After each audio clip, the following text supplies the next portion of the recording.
Hey everybody, St. Paul here. Welcome to episode 46 of Music on the Run. Wait till you hear who my next guest is. Great guitarist from New York. Another double P. Paul Pesco is coming right up. Before we get started here, do me a favor. Wherever you got this podcast, make sure you subscribe, give us a rating, and if you have time and like what you're hearing, make sure you write a review. It really helps us get the word out so we can have a lot more people coming to the party. Hey everybody, I'm St. Paul Peterson.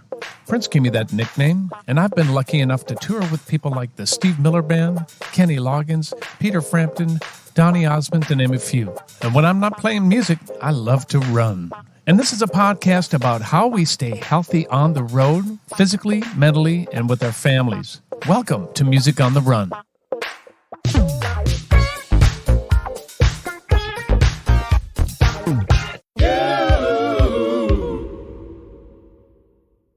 Hey everybody, St. Paul here. Welcome to episode 46 of Music on the Run.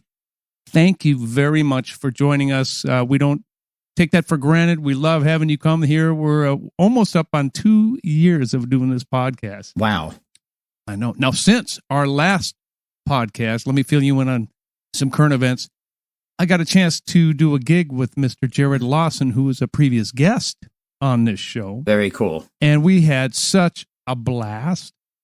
And I got to admit one thing. Okay, so this is Music on the Run. I'm supposed to be leading by example and, stay in good shape. I got to tell you, I'm in a little bit of a funk as far as running goes. And I don't know why. It's just one of those things where I'm just, I'm just not motivated right now. But it's good for me to kind of be honest with you guys, because it's going to kick me in the butt to get out there and do it again. So those of you who are not motivated to get out and run, let's you and I make a pact and make sure that we start being healthy, because it, for me, running has always been great mentally, of course, physically, and it's time to get back out there. Sometimes we can overload our plate. I know my next guest knows all about how to overload his plate, but let's just make a pact. Let's get back out there, wipe the slate clean. And time to start running again, or doing whatever it is that you do to stay healthy. All right. So without further ado, I almost forgot. I got a gratitude segment as well. This is our third installment of that. And the gratitude segment is all about our patrons. And you're going, who's your patron? There is an opportunity for you to help us financially put on this podcast. The way you do that is by going to www.patreon.com/Music on the Run podcast. And there you can kind of put some skin in the game and help us put this podcast on. There's a lot of moving parts. There's a lot of technology, as you see and hear, and a lot of people involved. And it's a labor of love, but it does cost money to do this. And we sure appreciate your help. There's some goodies you can get as well. There's a few different levels. Check it out. Patreon.com/Music on the Run podcast. And I want to shout out to two of our $10 a month people. Thank you, Nancy Anderson and JD Washington, for your support. You guys have been hanging in there with us for the entire ride, so we appreciate you so much. Now, all right, my guest today is an old buddy of mine. Oh, yes. He's had so many cool high-profile gigs. It's been so much fun to watch. He's a songwriter, a film score composer, a guitar player, of course, artist, producer, musical director. And he just told me the other day that he's played on over 200 albums. Dang. He's played, some of those records are with Madonna, J-Lo, Hall & Oats, to name a few. Please welcome my guest, Paul Pesco, double P. And Hello. My brother, thank you for sitting tight on that intro. We gotta be honest with the people who are listening in here, trying to get inspired. You gotta be out and run, and I'm like feeling like a load. You got to be straight up about it. I'm kind of going through the same thing, but for very good reason, though. Why? What's going on? Well, see, I never really like to run that much. Okay. But I'm a bicyclist, as you well know. Well, that's fun. Whatever gets you going. Right. But it's funny. I recently was working, a number of years ago, I worked on an album with Greg Beek. who I'm sure you're friends with. It was actually Daryl Hall's last solo album, and we worked in Harbor Island. We worked in several different studios around the world in a way, and you can't always have a bicycle with you. And Greg's a big runner, so he goes, all you need is shoes, man, just some good shoes, and get out there. And we would do 5 miles would be far for me, Yeah. But, he got me into it though, man. I can go do a 10-mile run and love it. I'm really into it, but I have to go back 8 months now, or about 7 months. I had I actually had torn a ligament called something called the supraspinatus on my right side. Supraspinatus, exactly. Well, those of you who know anatomy, you can look that up, and it's a top stabilizer, right? But I had torn it. I had some gear in the back, and I did that one move while driving. Let me grab my backpack. The strap must be stuck under something, under a road case or something. So I gave it a big tug. No, I gave it three big tug, and I gave it a huge tug, and it still didn't come. My shoulder was different. I had to actually have surgery last November. Last October. And so I was not riding bicycle, not running or anything, even on the treadmill, just chill for 3 months, not even move. I couldn't even play guitar really. That was really kind of a drag. So now I'm kind of getting back into it. I got my strength, I've been doing a little bit of the therapy, physical therapy, but I'm ready to hit the trail now, man. Let me ask you something. We aren't even into music yet, but this is fascinating. How do you have surgery in the middle of a pandemic? That is, yes. Well, it was definitely disconcerting, and my wife was worried. But we made it through. It was with some great orthopedic surgeon who they actually used this machine that I was under, so I wasn't even conscious for it. But they explained it to me. They were able to get it done fairly quickly, and everybody was masked up, and so jeez, without it, you're in New York, right? Yes, upper. I'm in upstate. Yeah, upstate. What we call upstate. But people who actually live upstate consider this downstate. So we're kind of somewhere in the middle, but north of New York City by about 80 miles. In Dutchess County. It's quite beautiful here, really. Oh, that. Now, you and I have known each other for so long. I can't even remember when we met. Do you? I do. I remember when I first met you. It was at a recording studio called Sorcerer Sound. Oh, okay. And we were working on Step by Step. Jeff Lorber record. Jeff Lorber album. And you were there already. I got there. I remember walking in, and you're just kind of leaning down in this alcove. They had Al Firestein, who owns Sorcerer, he's a great acoustician. He's one of the acousticians of New York City. He goes and tunes Avery Fisher Hall or something, or Radio City. Right. So, he's one of those guys, takes readings and says, okay, we need some absorption here. We got to get rid of 80 hertz over here, But that's his studio, and we did the first System album. I did some of the first sessions I ever did right there on Mercer Street, down in Soho, south of Houston Street, right? People call it Houston Street. That's how you know if people are from New York or not. I'm looking for Houston Street. I know where High Houston Street is. Yeah. So, but dude, I remember that as well, and that was one of the first breaks I ever had getting a song on a record, and that was a song called Groovacious. Wow! And Jeff Lorber wanted me to come out for that, and it was Mick and David Frank who produced that record, and I think they flew me out. I'd never been to New York City before. Wow. I think I was 18 years old. I was scared to death and didn't have a nickel in my pocket. I didn't know. I think I had spent a certain amount of money getting from the airport down to the studio. Had no more money to get to the airport, so I think I figured out how to get money out of a credit card or something like that. But I was terrified. Hey, I had a car. I would have given you a ride, man. I know. I should have asked you. Yeah, just ask. I had know. my old beat up Chevy. Oh, man. Tell me about those early days of session work in New York City. What was that? How'd you get into that? It's very interesting. I grew up out in Long Island. I went to high school. Well, I grew up kind of all over the place. From the Rochester area, upstate. Oh, okay. Well, truly upstate. It's right at the Canadian border, practically. But that's where my dad grew up, around the Finger Lakes, Canandaigua. I don't know if you know upstate New York much, but we lived there until I was about 8, and then we moved down to Long Island.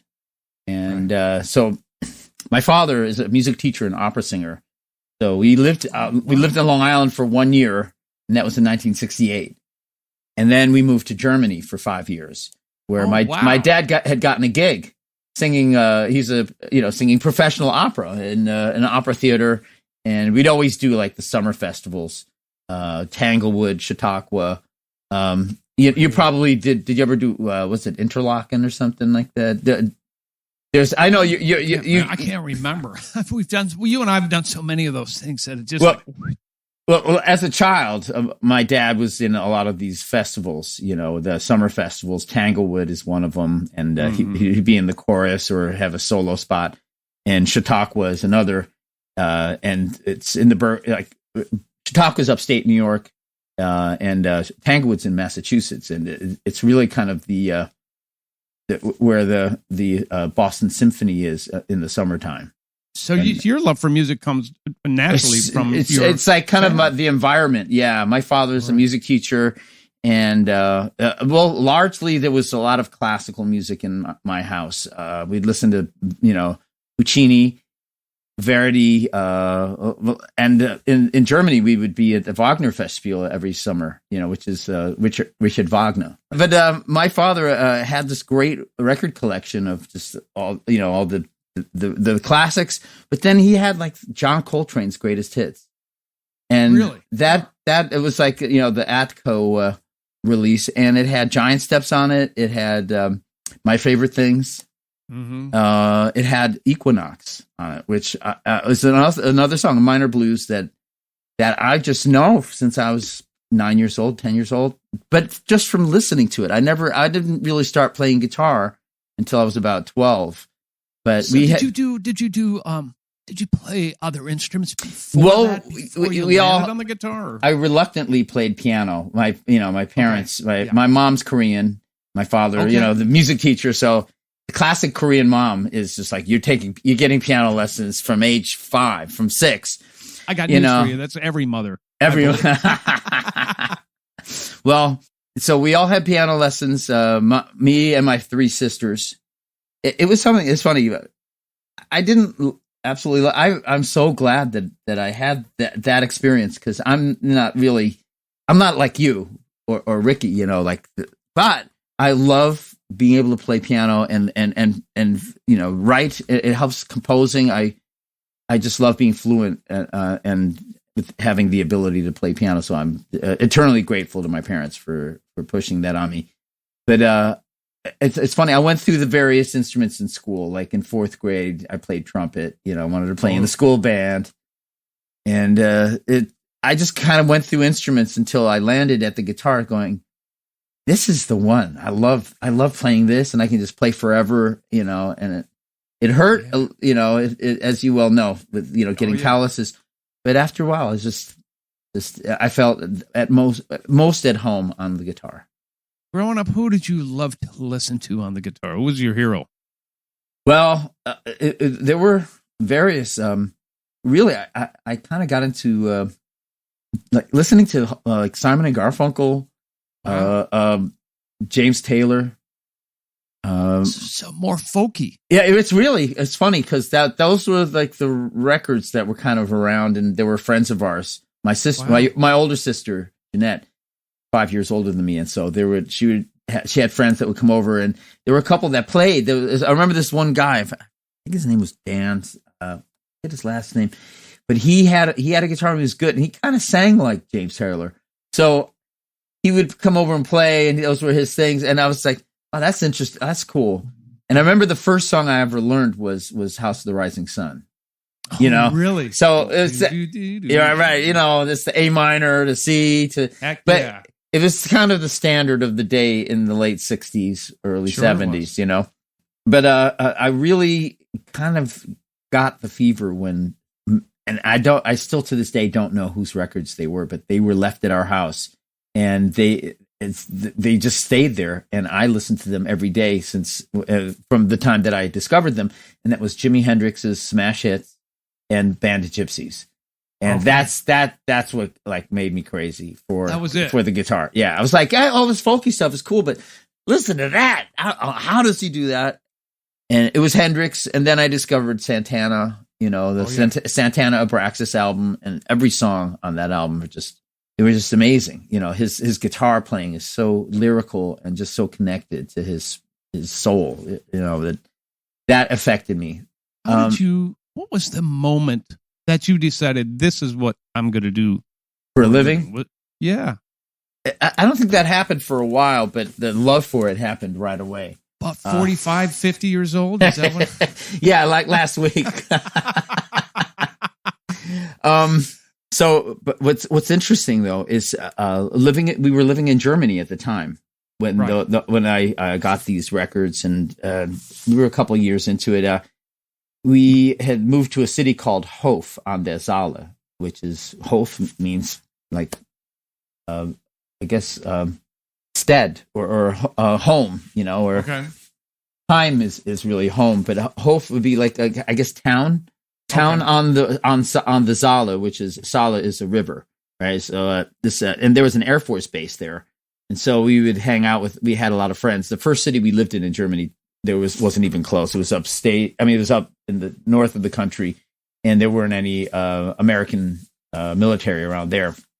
But so we were in the same town as an Air Force base, so we could go see American movies. I had American friends, and so we also I learned about the AFN, the American Forces Network, which is the radio station in all of Europe or anywhere we have military. There's the AFN you can listen to, and they have American programming, American English news, whatever. It's an American station. Right. Well, what they played on the AFN though was really formative for me, because in the years that we lived there was between 69 and 74, right? And so that was the golden age of funk, and you know, Bobby Womack, Al Green, James Brown. James Taylor, James Brown, Sly and the Family Stone, the Stylistics, the Supremes, all of the Motown stuff, Marvin Gaye. So they were playing the R&B. Mostly, it was the pop of that day, but it was a lot of the R&B, and just, you know, hanging out at the dance parties and stuff. And it was just, I really caught the fever listening to James Brown. The James Brown band, those guitar players, I locked into what they were doing and how it was like clockwork, you know, and they would be just the way the band interlocked and the way they played time together. To me, it was something I noticed and I really fell in love with. And this is even a couple years before really starting to play guitar. I kind of listened and internalized all this rhythm. It just became something that I would, just like I was trying to sound like Jimi Hendrix or sound like all the rock and get the distortion stuff. I was really kind of into getting like really super clean strat or teletone, you know, and trying to sound like Jimmy Nolan or I don't remember who the other guitarist is that played James Brown. But that became absolutely evident in your studio playing, and that's what I think you got. You were well known for. Classic example is the Madonna records. I mean, you were the guy. It's like Cory Wong is the clean player now, and you paved the way as being that guy. You know, you paved the way for people like Cory. There was a record in New York. Variety then. Yeah, right. It's funny. I prided myself on that sound, and that it's funny that chord that from the band called Sky. There's a song called "Call Me." Call me and really, it's just this. It's fourths, stacked fourths. But it's really a kind of, it's a sus chord. Yeah. But, that's that thing. Like, if you listen to Lucky Star, I was totally borrowing from Sky on that. Oh, and the truth comes out and the lawsuits start, ladies and gentlemen. Right. Call your lawyer. So you move back to the States. You get this gig at SIR. Tell people about. Help bring us forward a little bit. Oh, okay, we moved back to the States. I go back to I'm finishing high school. It's ninth grade to finishing high school, and I was looking at schools. But it was Berkeley. We were looking at various schools. There's a school called Five Towns College out in Long Island, and okay, I had started to work with these friends of mine who I'd met out in Long Island. Just through being in bands, in high school, I met these friends, these new friends that the other guitar player was several years older. The guitarist and bass player, he had just gotten off tour with Lou Reed. This guy named Jeff Ross had been touring with Lou as a second guitarist and backup vocal. He would sing harmonies and so then we started writing songs and did a demo and sent it into the city, to over this guy, Chris Charlesworth, who was the American editor for Melody Maker magazine, heard our demo and said, man, I think I want to manage you guys. And so he brought us over to a guy named Ashley Pandell, who used to own a club called Ashley's, which is this famous rock club on Fifth Avenue back in the day, in the 70s, in the heyday of rock. Yeah, and on any given, before there was the China Club, there was Ashley's. Ashley's was the place everybody would go. But Ashley was one of Shep Gordon's guys. He was one of his assistants, and he and Carl Pandell they owned a lot of restaurants and clubs in New York City, and worked with Shep being the manager of Alice Cooper, which was one of the biggest rock bands at the time. One of the biggest artists. Shep now manages celebrity chefs. Everybody, right? And he lives in Maui too. Lives in Maui, I know. Sure, we love Shep. We run into each other. I always Tyler and those guys. Yeah, love Shep. So, but Ashley was one of Shep's junior managers, and so he took us on, and he put us. So Ashley and Chris Charlesworth put my band. We were called Teaser with a Z. Okay.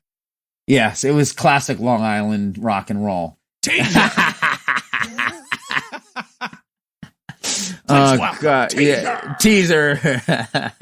Great. But we did a big showcase at SIR, and we rehearsed there for like months, and it was on the on the sound stage. So it was the biggest thing I'd ever done, to the time. I was like 17, 18 years old at the time, sure. And it was there were two things that really stood out to me. The one of the techs that was setting up the rehearsal techs that was setting up gear for us, this guy Orville, he didn't show up for rehearsal one day. I'm like, hey, where's Orville? And they go, oh, Orville doesn't work here anymore. I'm like, oh, sorry. He goes, oh, no. He left because he got a gig. I'm like, what are you talking about? He goes, yeah, Orville plays bass. He's in a band called Stars now. He's out on the road. I'm like, Stars? Wait, that's a signed band. That's a band that's out on the road. It's like, that's it. I'm getting a job here. No, that happened after, we did this big showcase. It was great. And I met a bunch of people. I actually became really good friends with Rick Derringer through our showcase. He came up to me, and I was just huge fan. And right. He complimented me on the tone and what I was doing in my solos. So we really hit it off. And I also that introduced me to that world. And I'd look up on the marquee. And on any given time at the studio, there would be, the Kiss would be on the sound stage, the Village People in Studio B, Billy Cobham's rehearsing in C with, I go in there and there's Charlie Singleton and Randy Jackson playing bass. That's like when I first met Randy. New York, baby, New York. New York in the early 80s, man. Or like late 70s, early 80s. It was incredible, an incredible time. I realized that I probably should get a job at SIR. So I ended up working there for about a year, And that's one day they would have like rehearsals, but sometimes there would be big auditions, cattle call auditions. So one day I'm setting up and there's like this line of girls, and there was an artist named Patrick Hernandez, whose song you might recognize. We were born to be alive. Oh yeah, born to be sure that do. guy. Okay.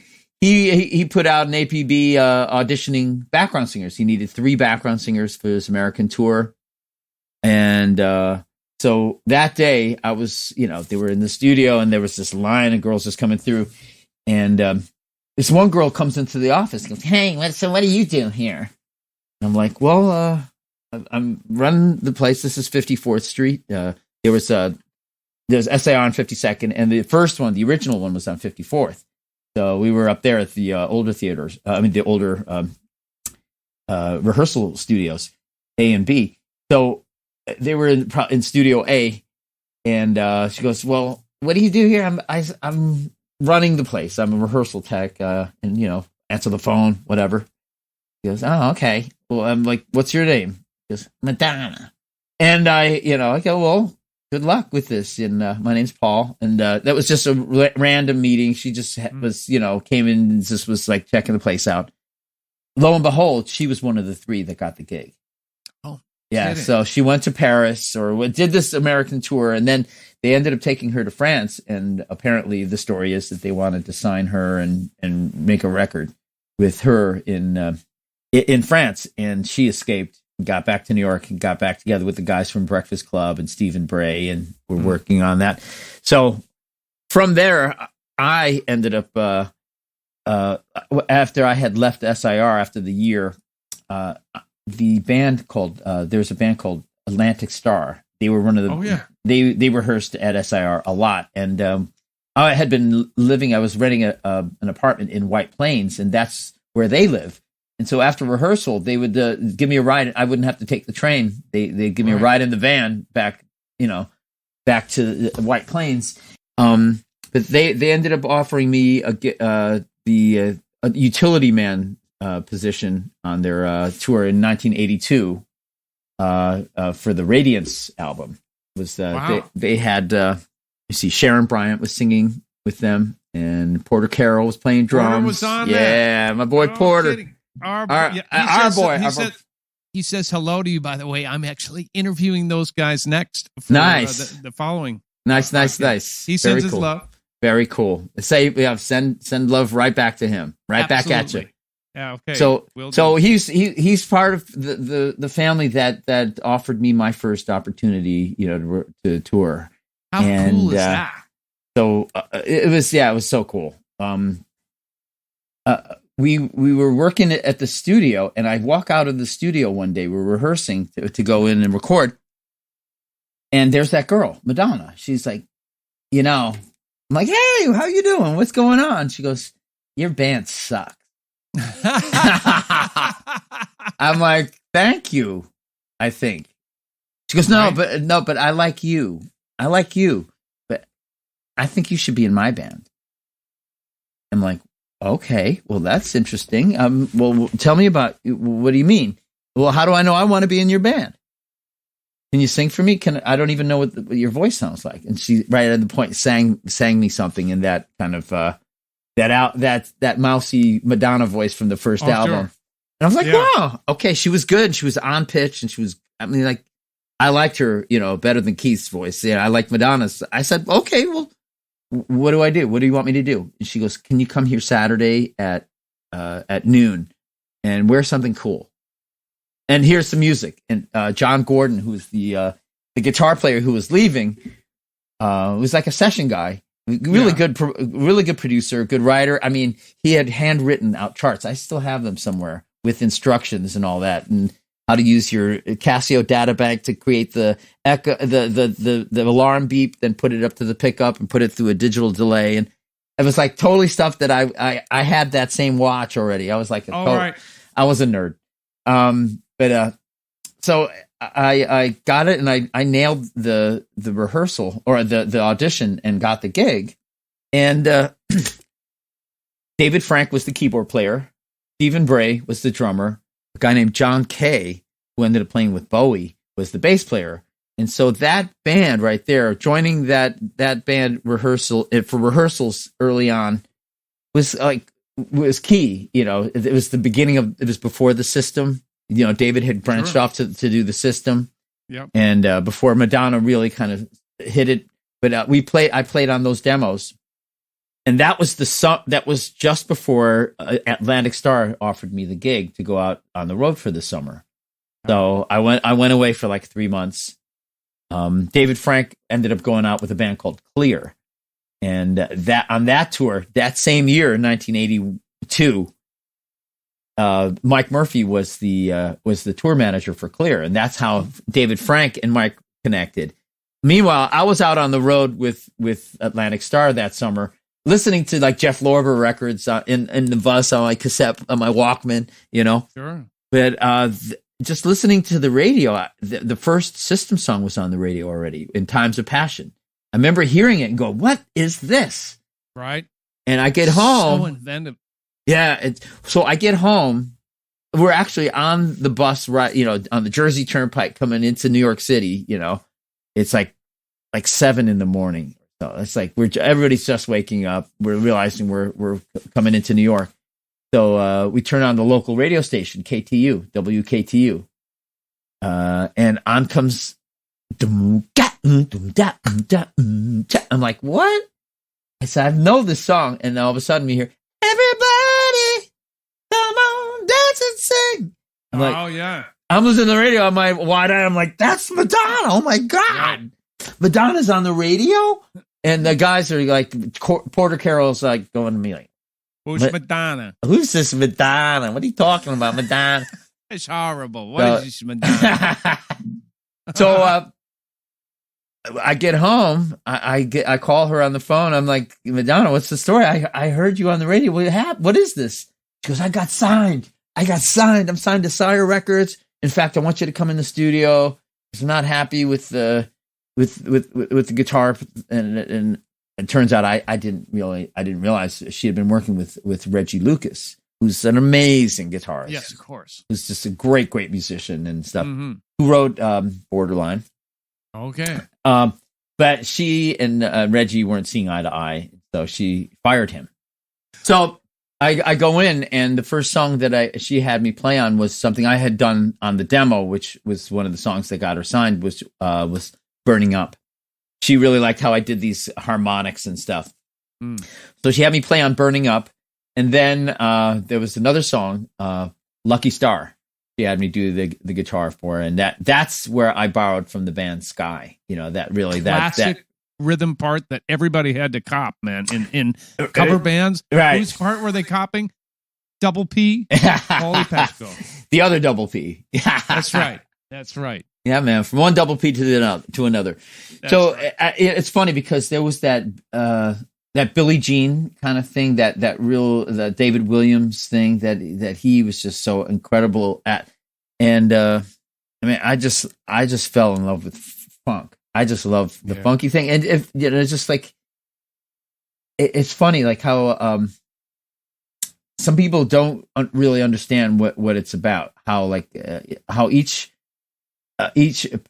part is integral, but it's not about it's about the simplicity of it in a way, and how things work together, or those moving parts, like right. Even like you can even do like something that's like a little 16th note stab, like one E and a two, but fitting that thing right in the right spot, mm-hmm. It becomes like this thing. What I love to do, I don't know about you, when I'm playing in that sort of situation, is to really it's all about, I play off the hi-hat pattern, like Ferroni to me is one. I love his hi-hat patterns, and like touring with Madonna, we had Omar Hakim on the road with us, but I've been spoiled. I get to play with people like you, people like Gene Lake. Oh yeah, buddy. Or listen to Garibaldi. Somebody like him, and the interplay of how he does those ghost notes on the snare, and his hi-hat patterns. that's all the kind of like those little things. And it can seem very complicated, but in a certain way, there's a simplicity to fitting in and finding that part and finding, and it's one of the things that I absolutely love about funky music, about funk and how that works. Tell me a little bit about your relationship with Madonna. You moved from being buddies to playing in her band. You went on tour with her, right? Right. We're going to take a little break from the interview right now because I want to tell you about a couple of really cool things. First of all, we're having so much fun with our weekly 1-minute funk jams called Funk Friday. We've had so many world-class musicians on Funk Friday, including members of the Steve Miller Band, Fleetwood Mac, Daryl Hall and John Oates, Earth, Wind & Fire, just to name a few. You can check that out on all of our social media, but you can also see it on our YouTube channel. I also want to take this opportunity to thank all of our members who have supported us on Patreon. Don't know what Patreon is? Go to www.patreon.com/Music on the Run podcast, and there you'll get all sorts of information on how you can financially help us produce this podcast. There are all kinds of incentives listed there on the website, and there are many different levels on how you can become involved. We could not put on this podcast without our patrons. All right, let's get back to the interview. Your relationship with Madonna. You moved from being buddies to playing in her band. You went on tour with her, right? Right. Well, she had an appreciation of where I could go musically, or that I was always able to kind of figure out what she wanted. Because oftentimes she'll know what she doesn't want, you know. And isn't that funny? Yeah. You know, a lot of artists do it. You know, it's kind of think of it like sculpture in a way. You have like this, you have this mound of clay, and you start taking away things, and then all of a sudden a shape reveals itself to you. And so I actually don't mind working in that way. It's almost like creative deletion, you know. Mm-hmm. You know, kind of like I like to approach. Well, there's of course in any given situation the dynamic of how you work with a given artist or producer.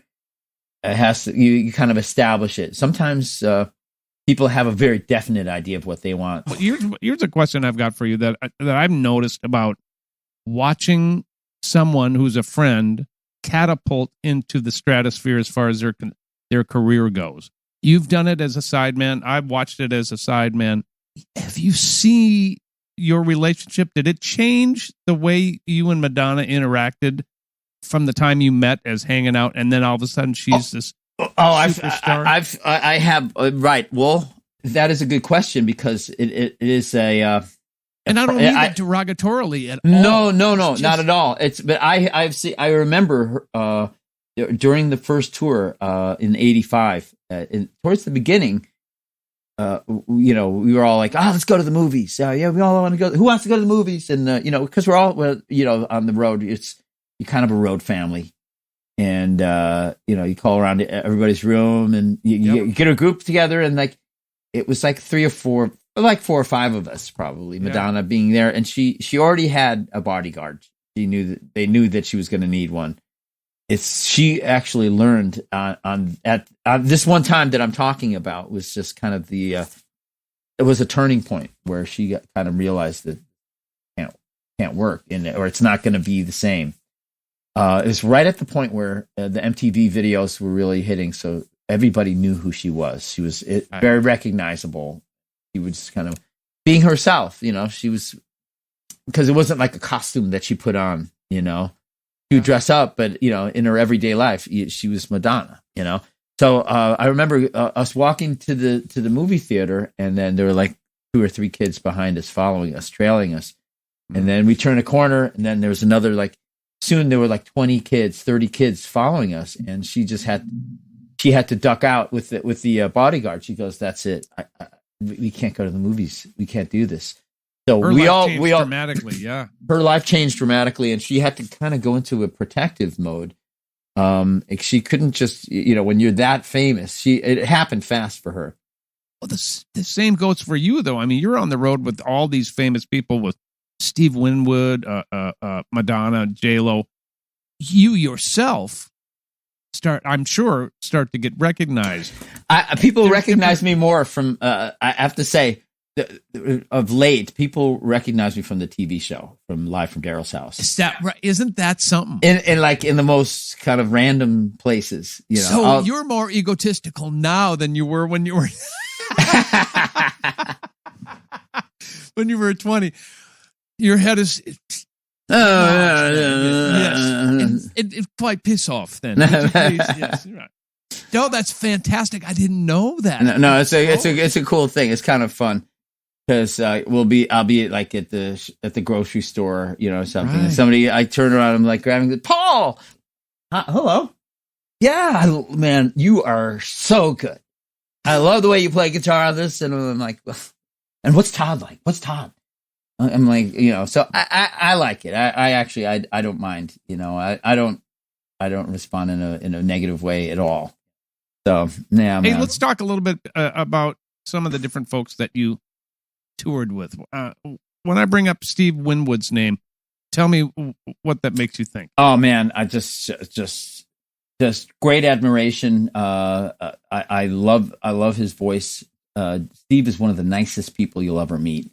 He's so polite. He'll even shush people down as they're like, for a standing ovation after a great song or something.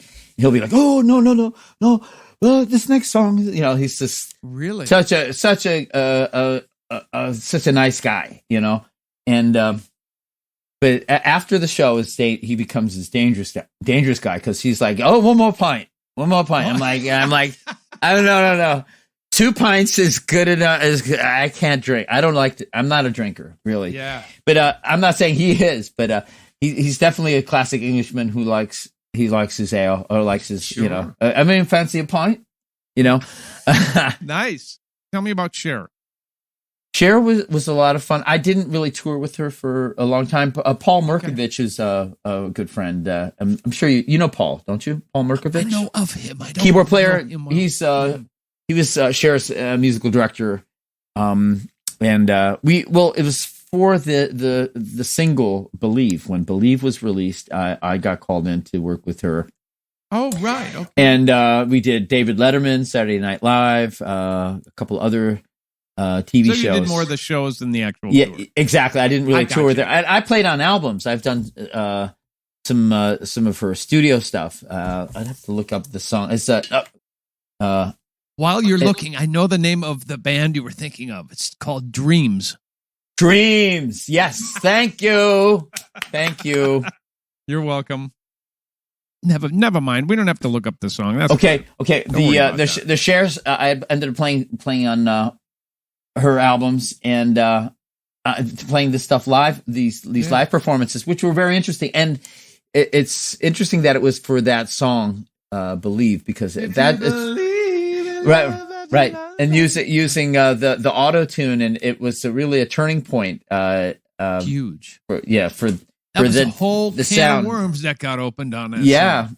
It's funny how people were like, "Oh, we don't want to hear it. You can hear it. I can hear it." It's now, we can hear it. We want to hear it. Yeah, T-Pain wanted to hear it. T-Pain, right? Akon, now man. Everybody, So it's become a thing. I have to say, I actually like when Stevie sings a little bit sharp. You know what I mean? He sings a little above the tone, and sure does. Just like in opera, I'm going to backtrack into opera singers, and there's a thing that opera singers do in a theater, and it's making use of the Doppler effect. We're getting a little scientific here. Science alert. Okay, if you've ever stood on the street or in a playground and a fire truck goes by, or a police car with a siren on, or an ambulance, if you ever notice the pitch of the sound goes down, right? Right? And that's something called the Doppler effect. The sense of, how we perceive the pitch falls, right? Knowing that if you as a singer sing a little bit sharp, the note will fall into key or into being right. Versus you sing a little bit flat, you're singing already out and getting worse, right? Ooh. So opera singers do this as a a way of, because where they're singing is up on a stage, the orchestra is often in a pit. So where their sound meets and to the listener is out in the theater. So there's all sorts of stuff that's happening with the sound, the tone. So if they sing a little bit sharp out in the theater, it sounds right. Right? Before amplification, of course. This is all happening. This is all figured out before amplification. Mm-hmm. And it was probably just, maybe somebody was just out there going, man, you're singing out of tune. He goes, no, I'm not. He goes, get up here. I was singing in tune. And then but somehow they figured it out. Mr. Doppler. Yeah, they probably had a few pints with Steve Winwood. And they said, what if I just sing a little in the back of the room? Yeah, that's how they figured it out after a few pints. And catch this dart. Yeah. Let's fast forward a little bit. Let's bring it into the present.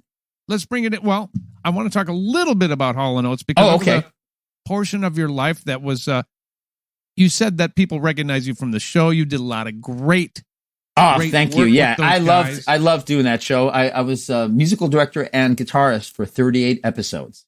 Isn't that something, man? And it came from the humble beginnings, right? A couple of camcorders, and all of a sudden it's like, yes, yeah, it's incredible. They were just really a couple camcorders at Daryl's house with T-Bone and the guys, and Uncle Todd coming over and playing, or Dave Stewart. Wow. They went and visited Dave on one of his riverboats in England on the canal. Yeah, but that's all before I came to the show. Unfortunately, the reason I even got called in was because T-Bone had passed. Right. It was really right. He had an embolism, and it was just tragic. A tragic loss, a huge loss, because he was such one of my brothers. One of the people I really looked up to and loved his playing. He was just one of those people who had no fear, and he had this if James Jamerson and Paul McCartney could be fused together, you'd have T-Bone, because he had this funkiness and he would just lay it down. He was the state in and you go ahead. Oh no, well, I was just going to make a little footnote there. He was state champion on accordion. No, when he was like 14. Yeah. Wow. Yeah. Fun fact that we fun fact. know. Exactly. T-Bone walk. Well, you had a big job there because there was a lot of musicians coming in, and I know that there wasn't a ton of rehearsing going on. That was fly by the seat of your pants, right? Yeah, you had to do your homework and come in prepared, but then be able to really shift gears on a moment's notice, And it was definitely a challenge. It was so much fun. And the actual one of the first shows that I did was the T-Bone tribute show, and so G.E. Smith was there. Oh, sure. And it was myself, John Oates, G.E. Smith, Daryl, and we went through, did a whole bunch of we did a Delphonics song, and it was a sad occasion, but it was a celebration of his musicality and of his life. And I sure loved watching you on that show, and that was a great tenure for you. For sure. How many years was that, dude? In 4 years, I did 38 episodes. Oh, so man. Do the math. We did not have a lot of time off, True. So it was great. I really loved. We got into like a nice routine, where Daryl and I would listen to songs of whoever the guest artist was, choose the songs, and then I would deal with the guest artist and have them choose a Hall & Oates song or a Daryl Hall song to perform, but don't choose the obvious. Dig deep, because a lot of people would do, I want to do Rich Girl. I said, yeah, well, guess what? We can't do Rich Girl. We've done that like 5 times already. Right. We need to choose we need something else. So, but that and of course the dinner segment was always great. Oh, we'd have a guest chef, and the food would always be great. If you notice, Brian Dunn and whom I love, who's great, I and me, we're always like stuffing our faces because the food's like great. Daryl wouldn't touch his food because he'd talk and he didn't want to have any, and he would hardly touch his food. He would eat, Right. but he would drink the wine. But Brian Dunn and I would be there stuffing our faces because like, I can't believe how good this is. And he's a funny character, man. He really is. And he's a great drummer, too. Yeah, great drummer. You spent so much of your life on the road. Do you have a routine? We talked a little bit about this before to stay healthy. I know you actually, like I have gotten into the best shape of my life on the road. How? Because it's funny because I know that a lot of other people on the road kind of fall off the wagon. With me, it's like I flourish. I do really well with the time constraints. It's like, we have sound check is at a certain time. You have to be in the lobby at a certain time. So I'll just gauge it. I'll wake up and just hit the gym. I'll run for, I'll do at least 30 minutes on the treadmill or on the bicycle. I would lift first. But I would get into like a whole thing, and pretty much all of the hotels would have a gym, or if they didn't have a gym, I would find one in the area. I've become pretty disciplined when I'm on the road. It's the off the road stuff is trying to find, like when I'm not on the road, finding that routine because things now, of course, with kids and school and things that come up over the course of a day or. There is no routine, it's hard to establish a routine that is as steady as a tour, And it's funny. I'm not a big drinker. I'm a social drinker. I'd have a couple drinks here and there, but it's not something I go to. And then I'm more like the. It's funny if you see like in my room you see like white powder. It's protein powder. It's like it's whey protein. And then you go, and there's the blender. It's like, different white powder. Yes. And what was around in the 80s. That's right. Of course, which was the downfall of a lot of people. But, so. Well, look, let's get you healthy first. And now, because I shared that I'm in a little bit of a so let's make a pact. You and I need to make a pact. Hey, let's do it, man. Fist bump. Come on. Come on, baby. Let's go. Let's talk a little bit about, because we only have about 10 minutes left here. Okay. How has your life changed being a father and a husband? You got married to, is it Tatiana? Tatiana, yes. Tatiana. Yeah, 2013? Yeah. Well, it's definitely, it's different. It's, there's a dynamic that is established now that is so different from like, throughout my career, where it's like if I just needed to go, I was gone. If I need to do this, if I'm in the studio till 5 a.m. in the city or something.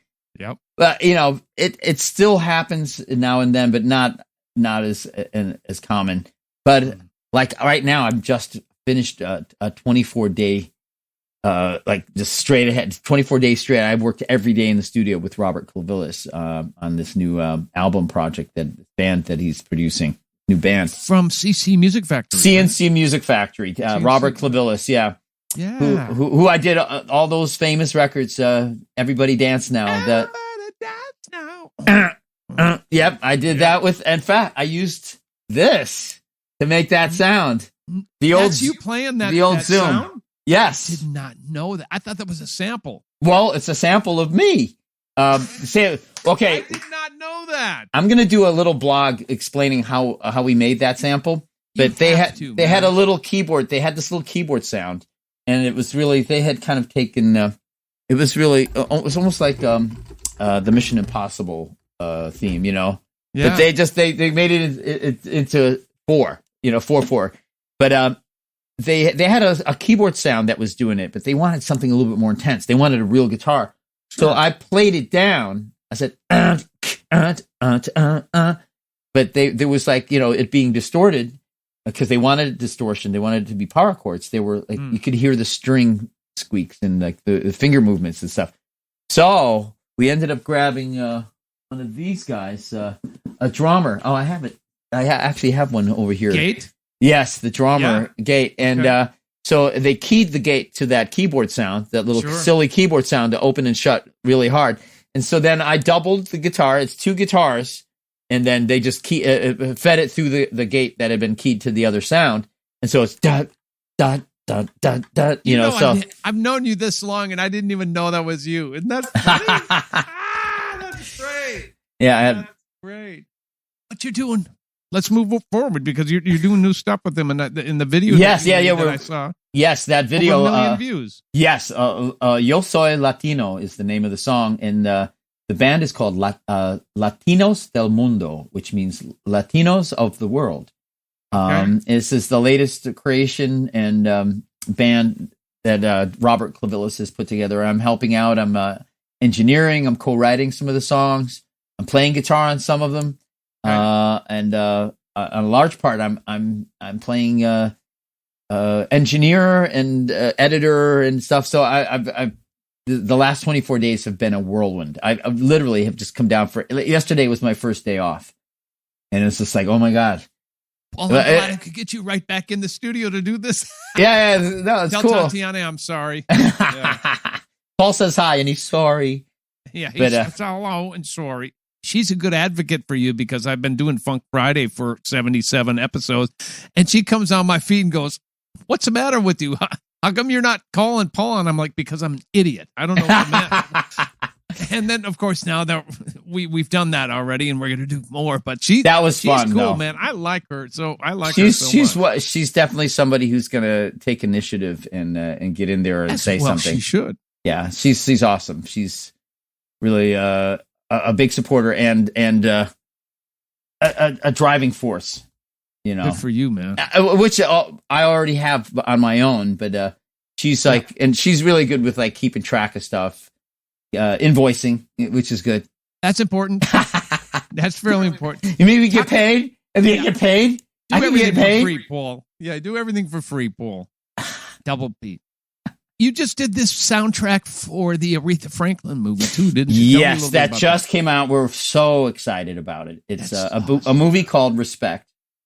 And I attribute, and it's funny, it's one of the names I mentioned earlier.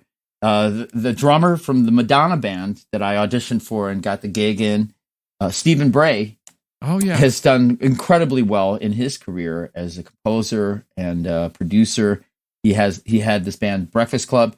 He co-composed the stage play for The Color Purple, which was a hit. I mean, they did well.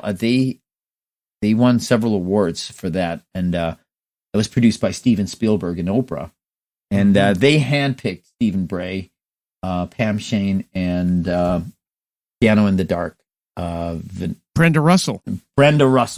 They thank you. Yes. They handpicked those three to compose the Color Purple. So he's been doing other stuff and really kind of has always called upon me to come and play guitar and stuff on the Breakfast Club albums. And I'm so grateful to him for giving me these opportunities. Yeah. So we had been working on a couple things, and he let me know. He goes, listen, there's something coming up and I want you to play guitar on it. I can't tell you what it is, but it's going to be very cool. And lo and behold, last September and October, August, September, October, we did the guitars. I did all the studio scenes where they're in the studio working out. You know, there's always two guitar players because the Swampers, the one guy would play the Gretsch, a country gentleman, and then the other dude would be on Telecaster.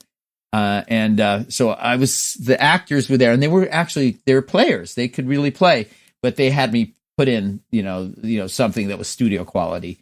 Of course, yeah. And it was kind of fun because you were the stunt double. I was the stunt double. I was like the stunt double. Right.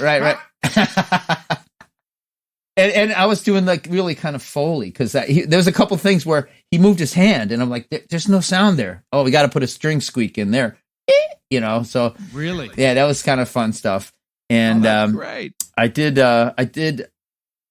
much of the live stuff as well. Like Chain of Fools is something I really kind of got inside. Is it Joe South? think is the name of the guitarist that played on that. But that tuned down to a C. It's like really kind of, the strings are floppy, but that's that. If you listen to the intro of Chain of Fools, it's that little kind of bluesy lick, but it's like really kind of almost sounds like a baritone guitar. It's a Strat tuned down to C.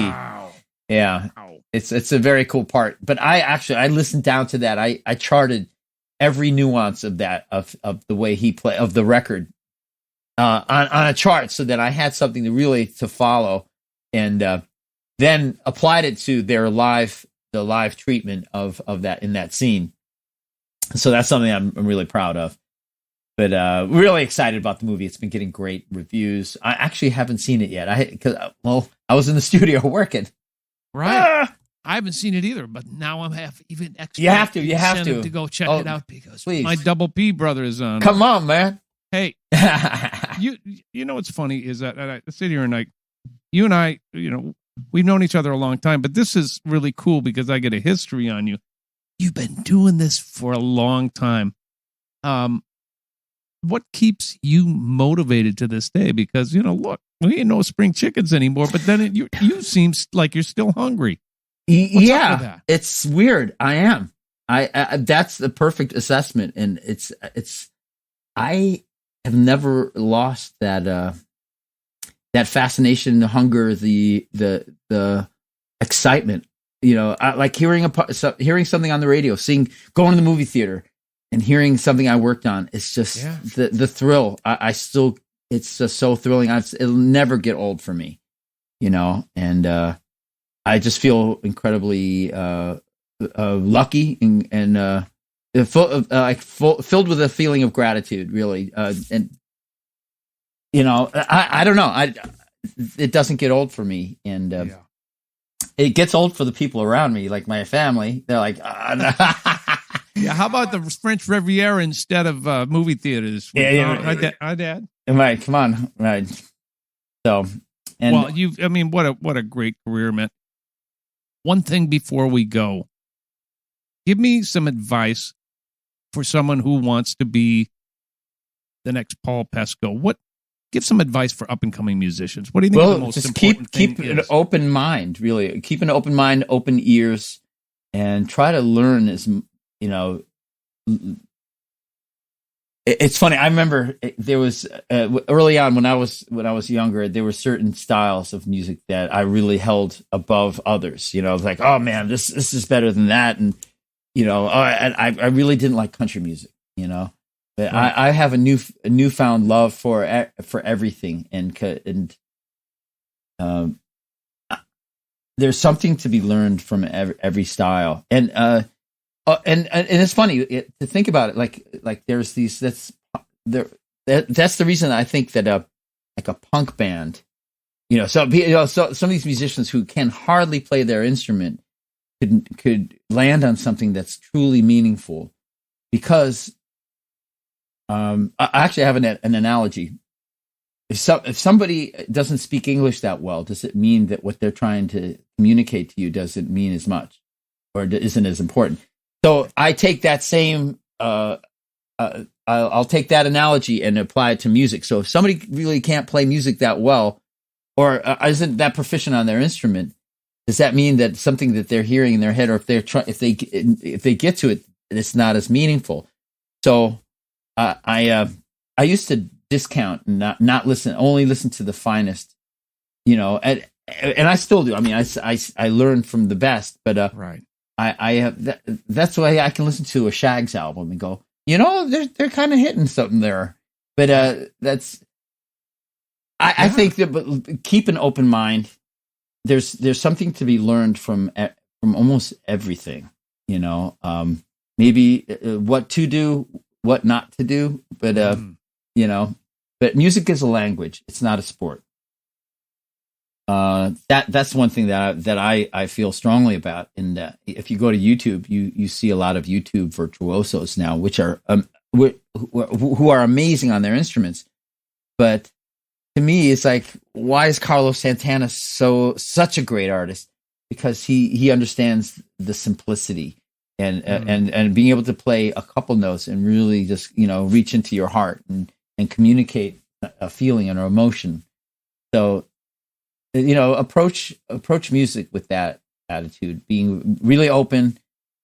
Don't be afraid to play something in a simple way. You know? Right. Good word, man. Good advice for these youngsters, but gotta tell you, this is so much fun for me.